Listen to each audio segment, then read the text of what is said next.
Welcome back everyone, and today we're going to be looking at the Final Cut keyboard / overlays.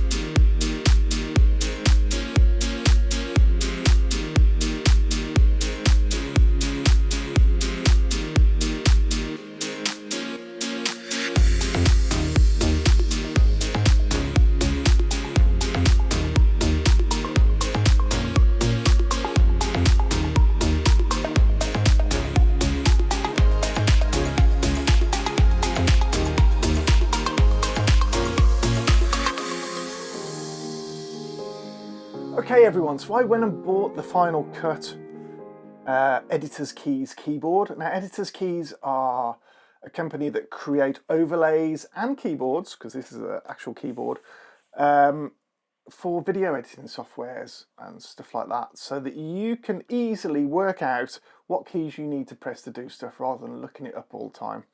Because it can be really daunting in these packages when you first start. I totally get that.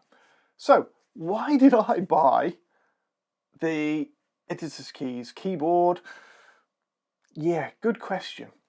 Obviously I bought it because I wanted to do a little video on it and see, but actually I was starting to learn DaVinci Resolve, I use Lumiere and a few other little bits of software. We've got Premiere, we've got Final Cut, and it gets very, very confusing when you've got all of these different ones and remembering the little nuances between each piece of software as to what's what. So who should get these and why would you get them?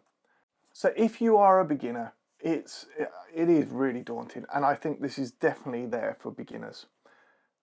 You can get two versions. You can get the overlay that just fits over your keyboard, or you can get an actual physical solid keyboard which is battery powered, charges via USB on this particular one, and you can decide what you do. Now the overlays are a lot cheaper, and I would have had an overlay if I liked them. I don't really like overlays on stuff like that, and yes, I could have had them for different ones, but actually I think this was on special at the time and I just went with the keyboard because I thought it'd be cooler. And I've got a short keyboard and I wanted it extended with all the number keys. That being said, these are useless to me in reality because they're mapped to things I wouldn't use on my editing process, which is a real shame because I'd like to remap them to something else, but then the keys are printed on with what they are and it sort of makes a mockery of it really. So I'm a little bit, yeah. The only key that I really do use is replace with gap, with that one there, dedicated key. That's it. The others I don't tend to use, I've got to be honest. Now, you're either a beginner and it's going to be really great for you, but I'd probably go for the overlay. It's a lot cheaper unless you've got the money to spend.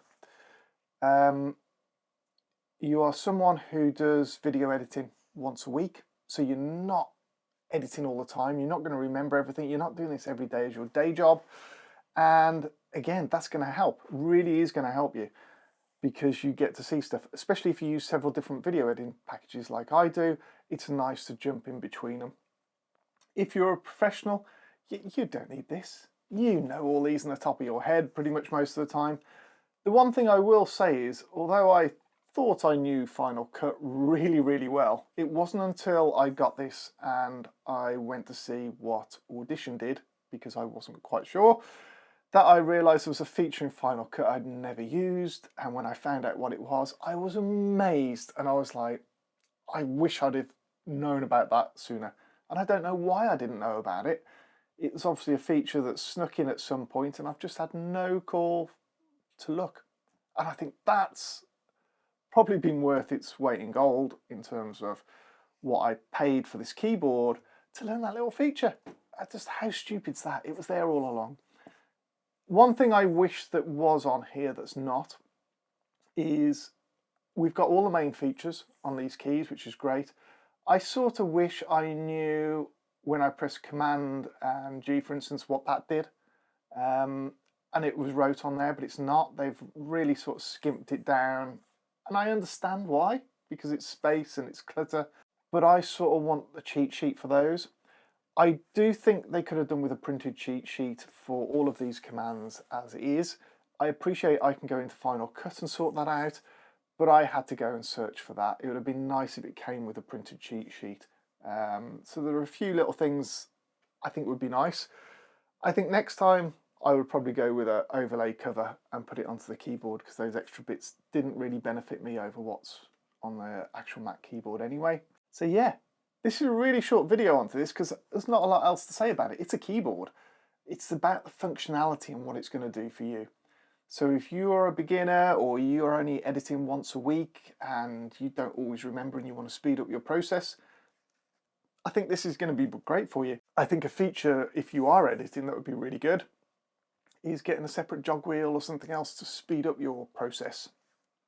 I sort of use the Loop Deck Live sometimes and use the settings on that to do some of those bits and pieces into there, because I've got that rather than buying a separate jog wheel.